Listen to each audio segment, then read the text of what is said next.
todos a este video, donde les platicaré acerca sobre qué es y cómo es la vivienda aquí en México y les explicaré conceptos básicos sobre vivienda, también sus problemáticas en distintos enfoques que tiene aquí en nuestro país y sobre el proceso de autoconstrucción, un manual que nos da tanto la SEDATU como APASCO.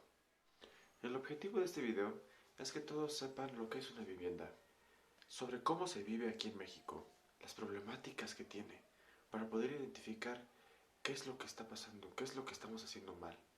Igual también conocer sobre el proceso de autoconstrucción, el proceso para construir nuestra casa nosotros mismos, sin ayuda de nadie, conociendo lo básico, desde dónde se empieza, con cosas legales, cosas de ir a tramitar cosas, hasta levantar nuestros muros y disfrutar de nuestra vivienda.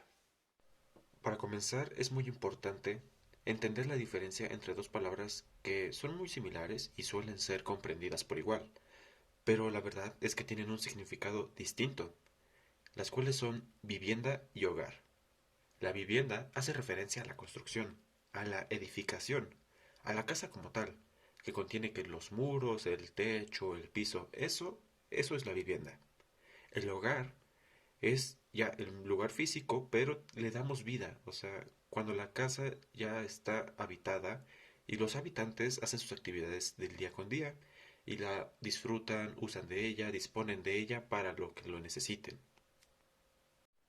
Una vez entendido estos dos puntos de vivienda y hogar, entonces ahora sí te hablaré sobre los conceptos básicos de la vivienda. Y tiene una clasificación que va de tipología, legislación, procesos de producción, financiamiento, políticas y problemática. En el apartado de tipología encontramos lo que son nada más dos conceptos, la vivienda precaria y la vivienda temporal. La precaria hace referencia a las viviendas que están construidas con materiales que no son duraderos, que son de baja calidad. Esto pues se debe a que la gente que lo construye pues es de una condición económica baja. Y la vivienda temporal está disponible para ser habitada como cualquier otra, pero es más para vacacionar, descansar o vivir ahí a algún tiempo determinado. En el apartado de legislación tenemos los conceptos que son derecho a la vivienda digna, el derecho a la ciudad, productor social de vivienda y, el más resaltante de aquí, vivienda digna y decorosa, que este hace ilusión a la vivienda que todo ser humano, que todo habitante debe de tener, debe contar con todas las prestaciones, con todos los servicios. En el proceso de producción tenemos lo que es la autoconstrucción de la vivienda, la autoproducción de una vivienda, acciones de vivienda, ecotecnologías, espacios habitacionales, espacios auxiliares, hacinamiento, mejoramiento y rehabilitación, ubicación de la calidad de viviendas y la vivienda digna y decorosa. En el apartado de financiamiento tenemos conceptos que son referentes a las formas para adquirir una vivienda. Tenemos también lo que es el beneficiario, el crédito de vivienda, de nuevo otra vez las ecotecnologías, los estímulos, financiamientos, programas de vivienda, producción social de vivienda, subsidios, el sector privado y el sector social. En el apartado de políticas tenemos conceptos que van relacionados con derechos y con programas que están dedicados a la vivienda. De igual manera, vemos el beneficiario, otra vez el crédito de vivienda, derecho a la vivienda digna, derecho a la ciudad, programas de vivienda, producción social de vivienda, la política nacional de vivienda, la reserva territorial, sector privado, sector social y la vivienda digna y decorosa. Por último, pero no menos importante, el apartado de problemáticas, conceptos que están relacionados, pues, como su nombre lo dice, problemáticas de la vivienda, que es la autoconstrucción de vivienda, cohesión social, hacinamiento, marginación, población en situación de marginación, población en situación de pobreza, población en situación de riesgo, la segregación residencial, la ubicación de calidad de vida, la vivienda precaria y las zonas hiperdegradadas. Ok, ya vimos los conceptos que se relacionan con la vivienda dependiendo pues su clasificación de financiamiento, de tipología, etcétera. Pero ahora nos vamos a basar en este último que mencionamos, la problemática, porque ahora nos toca hablar de la problemática de la vivienda en México.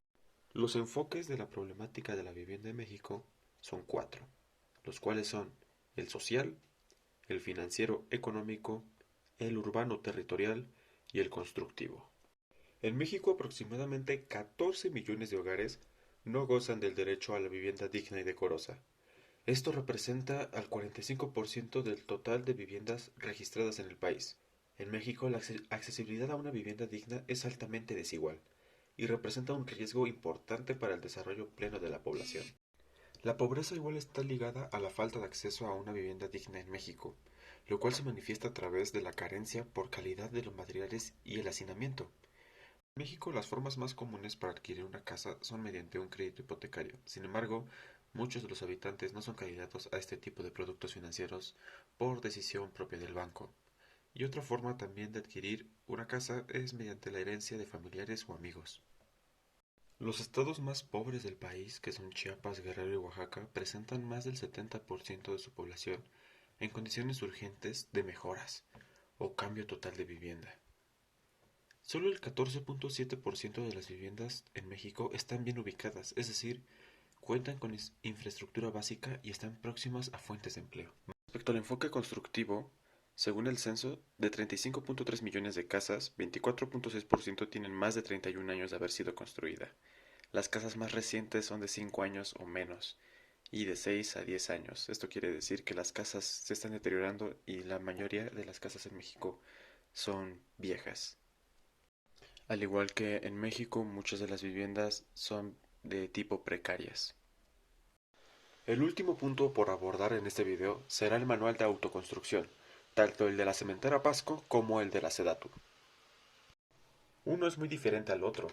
El de Pasco es mucho más técnico. Te especifica qué tipo de materiales debes emplear, cuánto debes de usar, en qué momento debes usarlo y pues en qué tiempo lo utilizarás.